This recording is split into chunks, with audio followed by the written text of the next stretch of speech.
Okay,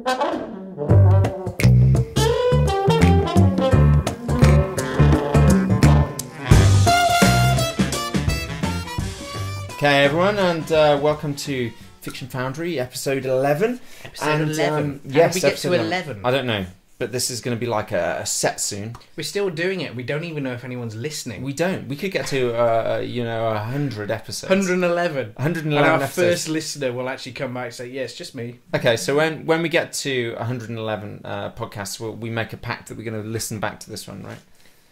So just to hear what we've done 100 episodes ago. That's fine. Let's do that. I was worried you were going to say when we get to 111 we'll listen to all of them.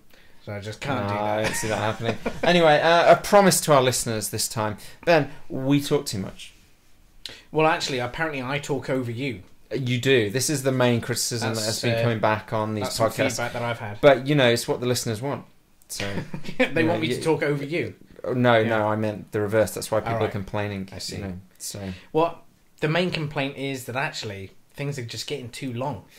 They're getting too long. So we are going to make sure that this one is around 30 minutes. It's the shortest one ever. So far, 32 is our shortest. That was our first pilot episode. Yeah, that was the first one. So yeah. we're going to aim. I mean, we've got to do it 30. So we've got to hit that critical 30 because we can't have one below 30 minutes. So it's got to be that critical 30 to 32 minute window. Right, okay, so you've got to keep minutes. your eye on the clock. I'm watching it as we speak. And of course, there's another added bonus this week.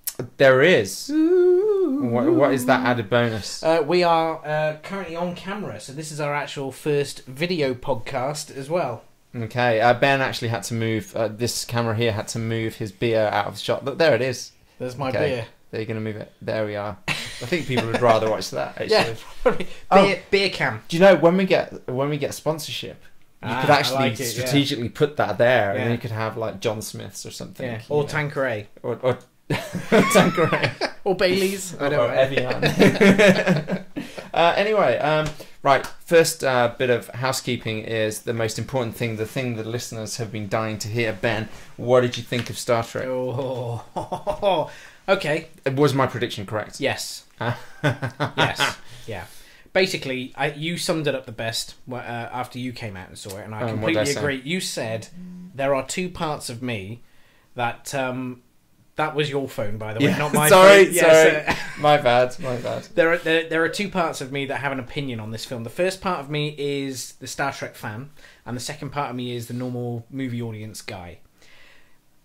That's Which one liked it? Well, the movie audience guy liked it. Okay. And I concur with that. The Star Trek fan side of me, I have issues with 2 or 3 scenes. And it was only 2 or 3 scenes, actually. For the most part, I enjoyed the film, even as a Star Trek fan. But there were certain things that happened that really just... can't believe that. Well, you should. I like what you did there, though. Very clever. Yeah. Yeah, and for those of you who've seen it, I'm sure you got that reference. But, yeah, it was just... some of it kind of mirrored Star Trek 2, but when I say mirrored, I mean that literally. But these massive...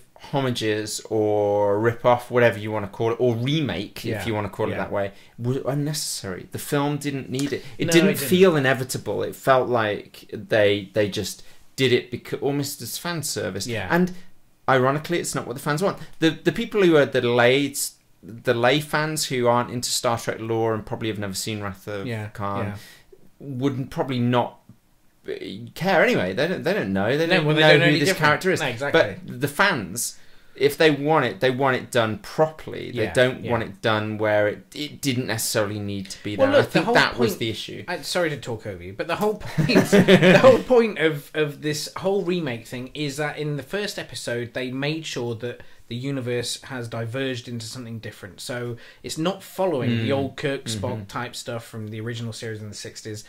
Whereas this one felt like it really was actually trying to... Didn't matter what happened, you just couldn't get past certain scenes that we've seen in the old stuff. And it just felt like it was too much on the nose, and I felt a little bit cheated by it. Oh well, it's still a hell of an enjoyable film. Yeah, if you can put that in the backseat, great. And film. Abrams, who we talked a little bit about last time... his sort of philosophy of directing really, I think, nailed it. It was a pacey, exciting, well-made movie. Yeah. So, okay then. But today, Phil... Oh, yes. We're going to be talking all about Joss Yes, Whedon, but we're going to do that in a minute. Whedon. We still have some... Yeah, not Whedon. Why did you say Whedon earlier? You're so up with I can't believe you said culture. Whedon, Phil. You said you're calling Joss Whedon. But we'll